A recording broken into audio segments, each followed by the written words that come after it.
मैं दिशा का स्वागत करता हूं और आज का पेपर मैं आप लोग के लेके आया हूं जो कि डिप्लोमा का पेपर हुआ है, जो कि एवाइजनेसी के द्वारा ऑर्गेनाइज किया जाता है, जो कि डिप्लोमा रेगुलर कोर्स बैच 2020-22 और साथ ही साथ जिन बच्चों का सप्लीमेंट्री पेपर होगा उनका भी ये पेपर है। और जो हमारा पेपर टाइटल है आज का वो है fundamentals of hearing impairment and audiological management, जो हमारा पेपर कोड T01 T07, ठीक है। और आज ही हुआ है पेपर। शुरुआत करते हैं, प्रश्नों को देते हैं यहाँ से। और यहाँ प्रश्न है हमारा मल्टीपल चॉइस क्वेश्चन। मैंने आपको पहले बताया कि हमारा प्रश्नों जो स्ट्रक्चर है देयर आर 4 टाइप में डिस्ट्रीब्यूशन हुआ है। Multiple choice, true and false, fill in the blanks and short notes type question, ठीक है। जो कि मल्टीपल चॉइस में आपका 10 क्वेश्चन है, ठीक है। तो शुरुआत करते हैं, 10 क्वेश्चन देखते हैं कौन कौन से क्वेश्चन है, क्या उनका संभावित जवाब होगा। पहला हमारा क्वेश्चन है the causes of hearing loss acquiring prior to birth are called, क्या होता है। तो पहला जो हमारा इसका जो होता है B will be correct answer होता है, ठीक है। B will be correct answer, prenatal causes होगा। एंड जो हमारा दूसरा प्रश्न है, दूसरा प्रश्न हमारा क्या कह रहा है, दूसरा प्रश्न देखते हैं।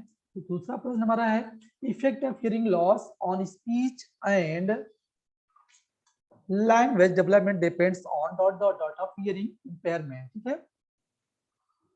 जो हमारा दूसरा प्रश्न है, दूसरा हमारा है कि वाक और भाषा के विकास पर श्रवण ह्रास का प्रभाव श्रवण बच्चों के निर्भर करता है, ठीक है। लेकिन जो हमारा इसका जो जवाब होगा ये होगा कि इसके all of the above D will be correct answer. इसमें degree and age of onset and configuration सभी इंक्लूड होते हैं, ठीक है। तीसरा प्रश्न हमारा है which of the following response to sound stimuli is not shown by newborn, ठीक है। इसमें चार ऑप्शन आपको दिख रहे हैं कि changes in sucking response and turning heat and changing breathing pattern या आई थिंक जो होते हैं। इसका जो जवाब होगा वो होगा B turning heat, B will be correct answer. और पांचवा देखते हैं, पांचवा जो हमारा प्रश्न है डॉट डॉट डॉट सॉरी, हाँ चौथा है हमारे यहाँ दिया हुआ है dot dot is found in the middle year. Middle ear जो हमारा है चौथा प्रश्न का, चौथा प्रश्न जो हमारा इसका जवाब होगा बेसिलर मेम्ब्रेन्स एंड सेरेमिनस ग्लैंड या फिर इंकस इंडोलिम्फ से होता है। लेकिन इसका जो जवाब होगा होगा सी इंकस होता है, incus is found in the middle ear, ठीक है। पांचवा हमारा है the aided audiogram provides information about the dot dot dot level of hearing, ठीक है। तो डिस्क्रिमिनेशन पहला, डिटेक्शन एंड कंप्रेहेंशन आइडेंटिफिकेशन। तो जो इसका जवाब होगा वो होगा identification, D will be correct answer, ठीक है। तो आगे बढ़ते हैं और पांचवा प्रश्न होगा, छठा हम देखते हैं। छठा प्रश्न हमारा क्या है, छठा प्रश्न है according to the several study, according to the several studies reported in the literature, optimum age for cochlear implants in children, ठीक है। जो कि सबसे इष्टतम आयु कोक्लियर इम्प्लांट कौन सा माना गया है। यहाँ चार ऑप्शन जो है 0 to 6 year and 0 to 3 years, 2 to 4 years and 0 to 8 years. लेकिन जो इसका जवाब होगा B, B will be correct answer, 0 to 3 years optimum age for cochlear implant, ठीक है। एंड सातवां हमारा है if the hearing aid has feedback the most immediate thing to do is, ठीक है। तो जो हमारा सातवां है, सातवां जो हमारा जवाब होगा वो होगा B talk to the audiologist as soon as possible, ठीक है। B will be correct answer. आठवां हमारा है the speech banana indicate, speech banana किसको इंडिकेट करता है। फिर हमारे पास चारों ऑप्शन ही देख लीजिए अब क्या हो सकता है। तो चारों ऑप्शन से जो इसका सटीक जवाब जाता है वो जाता है audibility at 3 feet in a normal conversational voice, ठीक है। तो D will be correct answer, आठवां का डी है, ठीक है। आगे बढ़ते हैं, देखते हैं नौवां दसवां प्रश्न क्या कर रहे हैं। नौवां हमारा है dot dot dot approach to auditory training formerly believes in the use of noise makes for training of auditory discrimination. तो यहाँ पर दिया Carhart's and Pollack's and Ling's and Kobrin's, ठीक है। तो चार ऑप्शन दिया, जो इसका जवाब होगा वो होगा B, B will be correct answer, ठीक है। और दसवां हमारा है प्लस जो है लास्ट मल्टीपल चॉइस का dot dot dot system involve the transmission of radio frequency wave, ठीक है। System involve the transmission of radio frequency waves, जो यहाँ भरा जाएगा, ये भरा जाएगा यहाँ पर एफएम, ठीक है। FM system involve the transmission of radio frequency waves, तो सी विल बी करेक्ट आंसर, ठीक है। ये आप करें मल्टीपल चॉइस क्वेश्चन। बढ़ते आगे तरफ देखते हैं आपका स्टेट ट्रू और फॉल्स, ठीक है। Speech stimulus consist of only one frequency, ठीक है। यहाँ से दिया इसके बाद ट्रू एंड की फॉल्स है, ठीक है। लेकिन जो इसका जवाब होगा, तो जवाब होगा आपका कि जो हमारा पहला है, पहला जो जवाब होगा क्या होगा, गलत होगा, क्या है, फॉल्स है, ठीक है। दूसरा हमारा है conductive hearing loss is always reversible, तो हमारा जो दूसरा है, दूसरा विल बी करेक्ट आंसर, ठीक है, मतलब है ट्रू है, ठीक है, यहाँ पर ट्रू है, ठीक है, ठीक। एंड तीसरा हमारा है play audiometry can be perform in children above 3 years of age, तो ये क्या है, गलत है, ठीक है, मतलब फॉल्स, ओके। हमारा चौथा है प्रश्न exposure to noise can causes conducting loss, ठीक है, कंडक्टिंग लॉस है जो हमारा चौथा है, चौथा विल बी करेक्ट आंसर, और ये होगा हमारा ट्रू, ठीक है, सही होगा। एंड पांचवा हमारा प्रश्न है ear mould should be washed with warm water to keep them clean, of course why not, fifth will be also true, ठीक है। अगर इस देखें यहाँ पर तुम्हारे पास सिर्फ पहला हमारा जो फॉल्स है, सॉरी यहाँ पर क्लियर है, पहला हमारा फॉल्स है, देन हमारा क्या है, तीसरा हमारा फॉल्स है, ठीक है। लेकिन हमारा दूसरा क्या है, ट्रू है, चौथा हमारा ट्रू है, पांचवा हमारा क्या है, ट्रू है, ठीक है।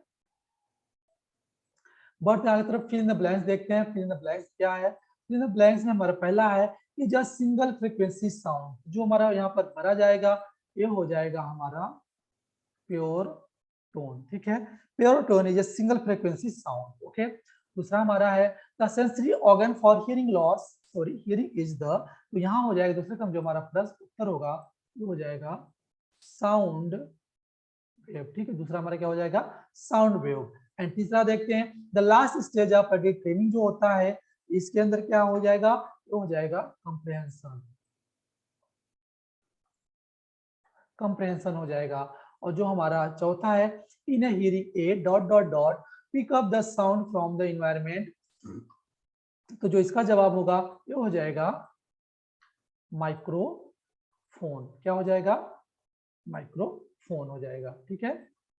एंड हमारा जो पांचवा है, पांचवा जो हमारा है यह cochlea implant stimulates the auditory nerve through, किसके द्वारा होता है, ये होता है, यहाँ मैं लिखता हूँ सही दिखेगा आपको, इलेक्ट्रोनॉट्स मैग्नेटिक सिग्नल्स द्वारा होता है, ठीक है।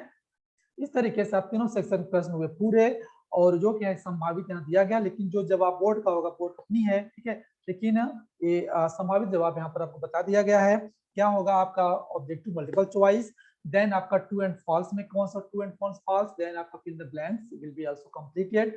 नाउ आप यहाँ स्टार्ट होता है आपका राइट शॉर्ट नोट्स जो आपका है, यहाँ दिया हुआ एनी 5 आउट ऑफ 8, आपको 5 ही प्रश्न करने 8 में से, ठीक है, क्योंकि आपको 5 ही प्रश्नों के जवाब मिलेंगे, नंबर मिलेंगे, तो आप ज्यादा विद्वान बनने की कोशिश मत करें मेरे भाइयों मित्रों, ठीक है। खैर आप 5 ही करिए, अच्छे से करिए, ठीक है। हमारा पहला हुआ है, थोड़ा इस बारे में डिस्कस करते हैं, सरफेस डिस्कस करते हैं, ठीक है, क्योंकि ये आपका निबंधात्मक प्रश्न है, तो इसमें हम ट्रू एंड फॉल्स या फिर मल्टीपल चॉइस कोई तो ऑप्शन तो है नहीं, हम बता दें आपको, ठीक है, संभावित, तो फिर भी हम कोशिश करते हैं, ठीक है, जो किसका हो सकता है।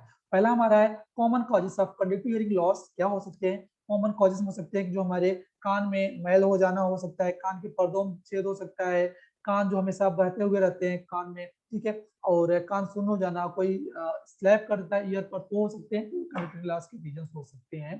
देन हमारा दूसरा जो प्रश्न है, दूसरा प्रश्न दोस्तों देखते हैं विजुअल रेनफोर्समेंट एडमिट, जो क्या होता है, दो मैं बता दूं छोटे बच्चों के लिए होता है पहली बात, अब ये 6 महीने से क्या 6 वर्ष सॉरी 6 महीने से लेकर ये होता है 2 मतलब 2.5 वर्ष के और तक ही होता है बच्चों का, ठीक है। और इसमें ऑब्जर्वेशन हम करते हैं, तो इस तरीके से आप इसको आई होप आप लिखे ही होंगे।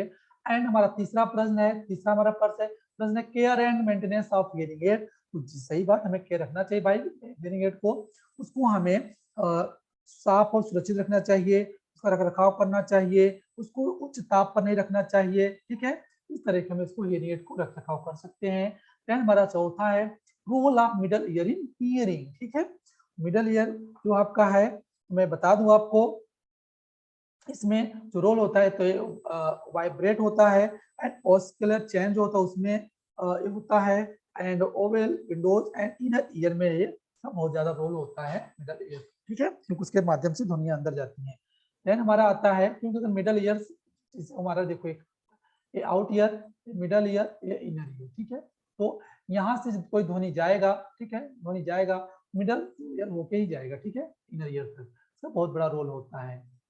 देन हमारा आता है ग्रुप एम्प्लीफिकेशन सिस्टम। तो यहाँ मैं आपको बता दूं, यहाँ पर आपका हार्डवेयर सिस्टम हो सकता है। देन हमारा हो सकता है यहाँ पर नेक्स्ट हमारा जो है एफएम सिस्टम हो सकता है। देन हमारा हो सकता है आपका लूप इंडक्शन हो सकता है। देन हमारा एक और है आपका, ये है इंफ्रा रेड सिस्टम है, और यह खासकर क्लासरूम टीचिंग के लिए प्रयोग किया जाता है, ठीक है, तो क्योंकि ग्रुप एम्प्लीफिकेशन सिस्टम है। Then importance of red identification intervention, IO पे आपको पहले से पता होगा, and factor influencing identity training है, क्योंकि ये प्रश्न जो है आइडेंटिफिकेशन इंटरवेंशन ये पहले की भी प्रश्नों में आ चुके हैं। अभी इंट्रोडक्शन टू डिसेबिलिटी पहले दिन पेपर में आया था, एजुकेशन में भी आया है, ठीक है। तो बहुत very very most important terminology है जो कि अर्ली आइडेंटिफिकेशन एंड इंटरवेंशन, ठीक है। एंड हमारा जो 7वां प्रश्न है कि फैक्टर्स इन्फ्लुएंसिंग आइडेंटिटी ट्रेनिंग में, इसमें देखते हैं हियरिंग एड हमारा एक फैक्टर होता है, देन मोटिवेशन होता है, then teacher and caregiver के बीच में जो रिलेशनशिप होता है वो भी बहुत बड़ा फैक्टर इन्फ्लुएंस करता है। देन हमारे पास जो होता है उसमें जो स्किल होता है उसको स्किल को डेवलपमेंट करना, एंड प्रॉपर हैबिट होनी चाहिए, एंड एबिलिटी, ये सब सभी क्या होते हैं फैक्टर को प्रभावित करते हैं आइडेंटिटी ट्रेनिंग में, ठीक है। नेक्स्ट हमारा आता है कॉक्लिया इम्प्लांट। कॉक्लिया इम्प्लांट दोस्तों मैंने आपको पहले ही बताया है, हिंदी वर्जन बता रहा हूँ मैं, इसलिए बता दे रहा हूँ, यह 0 से कितना होता है 3 वर्ष के लिए बच्चों के लिए होता है, पहली बात ध्यान रखिए। अब यह जो इनर ईयर में होता है सेंसरी नॉर्मल में होता है। देन अब यह किन बच्चों को होता है, जो बच्चे सीवियर टू प्रोफाउंड बच्चे होते हैं, ठीक है, जो क्या होते हैं सीवियर टू प्रोफाउंड बच्चों का होता है, ठीक है।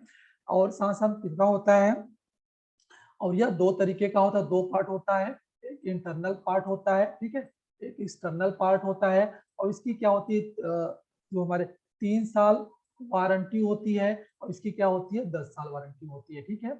और इसमें ज्यादा ज्यादा उसको बता दो आपको, इसमें जो एडीपी योजना है वो भी बहुत ज्यादा अनुदान करती है, ठीक है।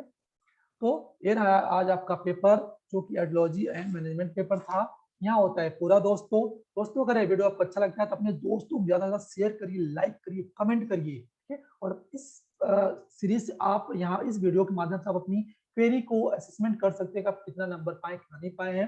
दोस्तों आने वाली परीक्षाओं में आप सभी भाई बंधुओं को ऑल द बेस्ट, आप अच्छे नंबर से पास होंगे, अच्छा करके आएंगे, 2 पेपर आपके और बचे हुए हैं। फिर हम मिलेंगे आपके नए वीडियो के साथ, नए पेपर के साथ, तब तक के लिए बाय बाय, टेक केयर, ठीक। ओके, जय हिंद दोस्तों।